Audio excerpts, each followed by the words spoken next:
नमस्कार। मैं दीपराम भावर, मोटिवेशनल स्पीकर और लाइफ कोच। हम समय समय पर डिफरेंट टॉपिक पर वीडियो बनाते हैं। तो आज का जो हमारा जो एक बहुत ही महत्वपूर्ण टॉपिक है पेरेंटिंग।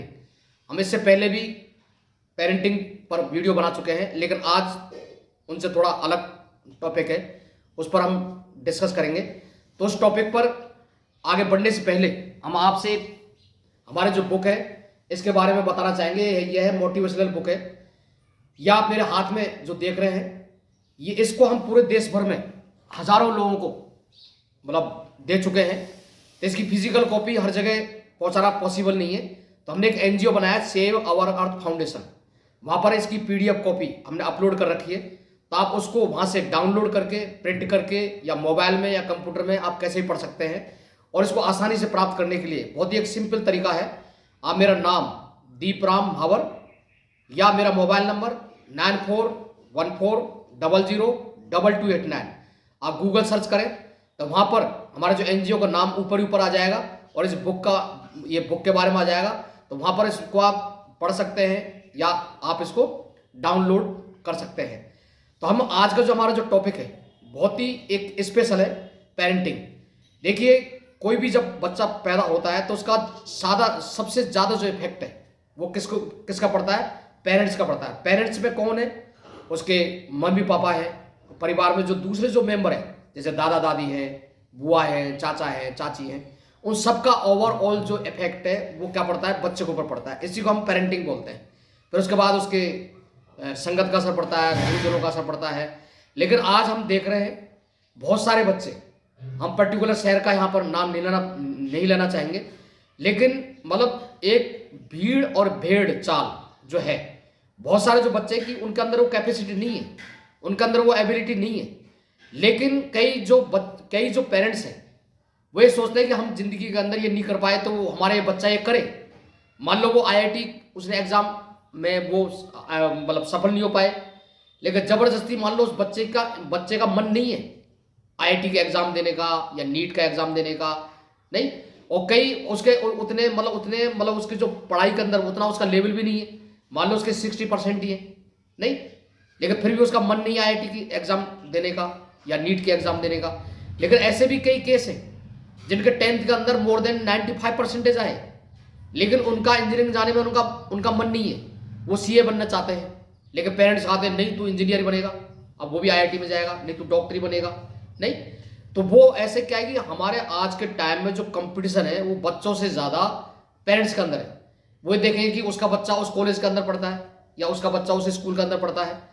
तो हम यहाँ पर एक छोटी सी आपको एक रियल इंसिडेंट भी यहाँ पर शेयर करना चाहेंगे कि एक जो बच्ची है उसके 96% आते हैं। तो हमारे जो आज के जो पेरेंट्स हैं बड़े ही चालाक प्रवृत्ति के हो गए, बहुत ही चालाक। तो वो उन्होंने उससे पूछा कि भाई बेटी के जो नंबर आए 96%, तो उन्होंने देखा कि उस बच्चे के कितने नंबर आए। उसने कहा कि मम्मी पापा से उसने कहा कि उसके 97 आए। फिर पूछा कि उसके कितने आए, 98 आए, नहीं। तो उन पेरेंट्स ने उसको इमोशनली टॉर्चर किया, उसको मेंटली डिस्टर्ब किया कि तेरे इतने कम नंबर क्यों आए हैं। जबकि देखिए कि जो नंबर कम या ज़्यादा आना ये सफलता की गारंटी नहीं है। आज किसी के नंबर मान लो 50% है, लेकिन वो 96 से ज़्यादा उससे अच्छी पोजीशन में पहुंच गया, तो उस बच्ची ने देखी कि उस बच्ची ने सुसाइड कर लिया। आज हम देखते हैं, हम यहाँ पर्टिकुलर किसी शहर का नाम नहीं लेना चाहेंगे क्योंकि वो आए दिन अखबार में भी आता रहता है, नहीं। तो वहाँ पर आए कई शहर तो ऐसे हैं जहाँ पर पर ईयर हम देखेंगे कि वहाँ सैकड़ों की तादाद में या 10, 20, 25 बच्चे। किनका दबाव है? पेरेंट्स का दबाव है उनके ऊपर, टीचर्स का दबाव है उनके ऊपर।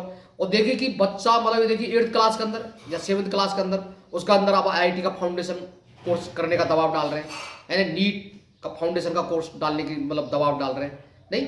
तो हमें पेरेंटिंग का एक बहुत बड़ा रोल है। यदि हम वाकई में बच्चों से प्यार करते हैं, यदि उनको हम चाहते हैं सही ढंग से, तो हम उनके ऊपर इमोशनली अत्याचार ना करें और उनको हम प्यार मोहब्बत। तो यहाँ पर कुछ पॉइंट्स हैं जिनमें हम ऐसे जो देखिए, जो बच्चे जो हैं वो एज ए जस्ट लाइक एक कच्ची मिट्टी की तरह होते हैं, कच्ची मिट्टी की तरह। तो उनके ऊपर हम हम क्या कहते हैं, उनके ऊपर हमारी आदतें क्या हैं, तो उनके ऊपर उनका इफेक्ट पड़ता है। तो ये हमारे कुछ कुछ पॉइंट्स हैं जो हम पेरेंट्स के लिए हम कहना मतलब उनके साथ शेयर करेंगे।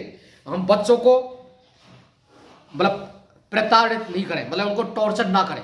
टॉर्चर तो कई बार क्या है कि हर बच्चे के अंदर एक अलग अलग कैपेसिटी होती है, अलग अलग कैपेसिटी होती है। तो हम उनको ऐसे कंपैरिजन नहीं करें कि उसके इतने नंबर आए तेरे क्यों नहीं आए।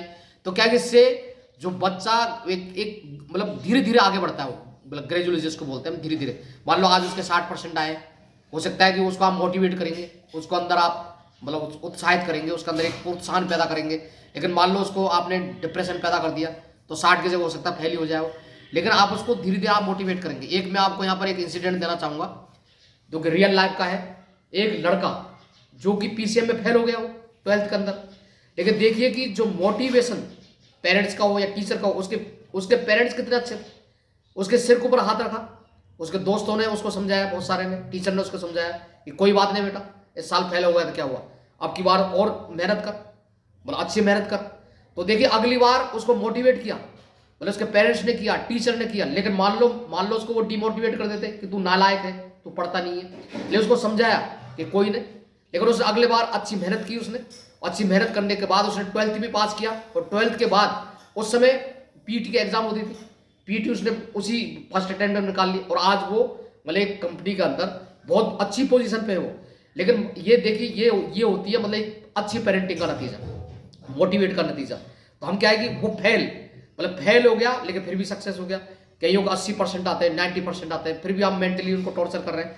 तो हम एक क्या है कि पॉजिटिव वे में अपने बच्चों को हम समझाएं, उनकी भर्त्सना ना करें, उनकी आलोचना ना करें, किसी बच्चे से उसको कंपेयर ना करें और स्वयं का आचरण सुधारें। तो कई जो अभिभावक हैं उनके बच्चे चरित्रवान, ईमानदार, संयमी और मेहनती वो तभी बनेंगे जब हमारा आचरण कैसा होगा। कई जो पेरेंट्स हैं वो उनकी खुद की गलत एक्टिविटीज़ है, नहीं वो डिफरेंट एक्टिविटीज़ में इन्वॉल्व है और वो उम्मीद करते हैं कि हमारे बच्चे मतलब ऐसे बने। ऐसा हमें नहीं सोचना चाहिए। पहले हम खुद उनके लिए आदर्श बनेंगे बच्चों के लिए, तभी वो हमारा। देखिए जो मैक्सिमम जो बच्चे हैं वो पेरेंट की एक्टिविटीज़ है, पेरेंट्स क्या करते हैं क्या नहीं करते हैं उनकी वो करें।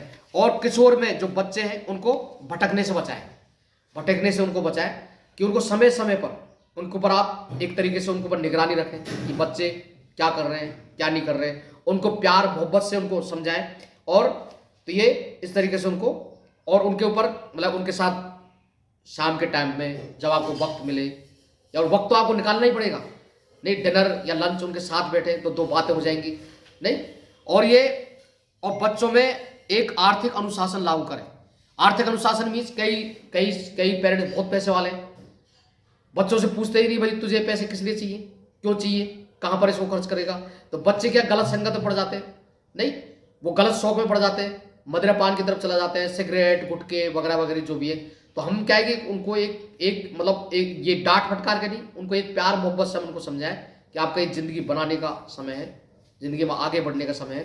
तो हम उनके अंदर ये एक जो इकोनॉमिक जिसको हम आर्थिक डिसिप्लिन बोल सकते हैं, और बच्चों को हम दंडित ना करें। देखिए दंड देने से बच्चों में सुधार नहीं होगा, उनका प्यार मोहब्बत से समझाएंगे तभी वो।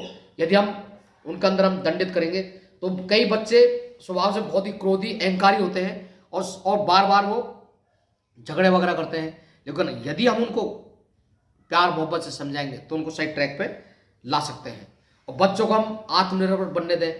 नहीं कई बार क्या होता है कि हम बच्चे हर चीज़ हम ही कर रहे हैं, उनके काम हर चीज़ ही मतलब बिस्तर पे उनको पानी का गिलास पकड़ा रहे हैं या कुछ और चीज़ें दे रहे हैं। तो उनको धीरे धीरे उनको इंडिपेंडेंट हम उनको बनाएं। और कई बार क्या होमवर्क कि उनकी जैसे हम ये अच्छी बात है कि पेरेंट्स उनको करवाते हैं, लेकिन धीरे धीरे उनको भी आत्मनिर्भर बनाना चाहिए। तो ये और बच्चों के अंदर क्या है कि हमें कॉन्फिडेंस जगाना चाहिए, उनके अंदर एक आत्मविश्वास जगाना चाहिए। कई बच्चे क्या डिप्रेशन में चले जाते हैं, नहीं तो वो उनके अंदर घबराहट हो जाती है, तो उनके अंदर हमें एक आत्मविश्वास के अंदर जगाना चाहिए कि उनको एक कहना चाहिए कि बेटे आप कर सकते हो। यदि किसी का नंबर मान लो कम आए किसी कारणवश तो उनसे कहना चाहिए कि बेटा आप मेहनत करेंगे, आप पढ़ेंगे, मेहनत करेंगे ईमानदारी से तो आगे अभी आपके मान लो 10 में से 6 नंबर आए, अगली बार आपके 6.5 नंबर आ जाएंगे, 7 आ जाएंगे, 8 आ जाएंगे। लेकिन हमने उसको दंडित किया या उसको हमने प्रताड़ित किया तो हो सकता है कि वो फेल हो जाए या उसको और कम नंबर आ जाए। तो सेल्फ कॉन्फिडेंस उसका जगाना जरूरी है। तो ये बच्चों को प्रोत्साहित करें, उनके अंदर एक दृढ़ संकल्प, कड़ी मेहनत और आत्मविश्वास से असंभव को भी संभव किया जा सकता है। तुम बच्चों को कहें कि इम्पॉसिबल कुछ भी नहीं है इस दुनिया के अंदर, इम्पॉसिबल खुद एक अपने आप में क्या है, आई एम पॉसिबल। तो हमें ये और बच्चों को हमें क्या खिलाना चाहिए, क्या नहीं खिलाना चाहिए, इसका भी हम ध्यान रखें। मान लो पेरेंट्स की आदतें खराब है, नहीं तो बच्चे भी उनसे सीखेंगे, और हम गलत खाएंगे तो हमारे स्वास्थ्य पे भी उसका इफेक्ट पड़ेगा, हमारी सेहत भी हमारी खराब हो जाएगी। तो हमें क्या खाना चाहिए, क्या क्या नहीं खाना चाहिए, ये इसका भी हमें ध्यान रखें। तो ये हमारे जो पेरेंट्स थे उनके लिए कुछ बातें थी। तो कोई भी जो बच्चे हैं वो चाहे उनके अंदर आत्मविश्वास हो, चाहे अनुशासन हो या डिसिप्लिन हो, वो सारी की सारी चीज़ें जो मैक्सिमम जो चीज़ें वो क्या है, पेरेंट्स से सीखते हैं। तो हमें ये है पेरेंटिंग का बहुत ही बड़ा रोल है किसी भी बच्चे की लाइफ बनाने में। तो आपका इसका विशेष ध्यान रखें। और जो बच्चे जो हैं वो जस्ट लाइक एक कच्ची मिट्टी की तरह होते हैं। जैसे हम कच्ची मिट्टी को कुछ भी शेप दे सकते हैं, ऐसे ही बच्चे की जिंदगी को भी हम कुछ भी, उसके जीवन को भी हम कुछ भी शेप दे सकते हैं। तो आपने इस वीडियो को देखा, उसके लिए आपका तहे दिल से धन्यवाद, थैंक यू। और आप जैसे हमारे वीडियो देखते रहते हैं तो इस और शेयर भी करते रहते हैं, तो इस वीडियो को आप अधिक से अधिक लोग शेयर करें, जिससे कि वो भी पेरेंटिंग के बारे में जान सकें, जान लें। तो अगेन आपने इस वीडियो को देखने के लिए थैंक यू सो मच।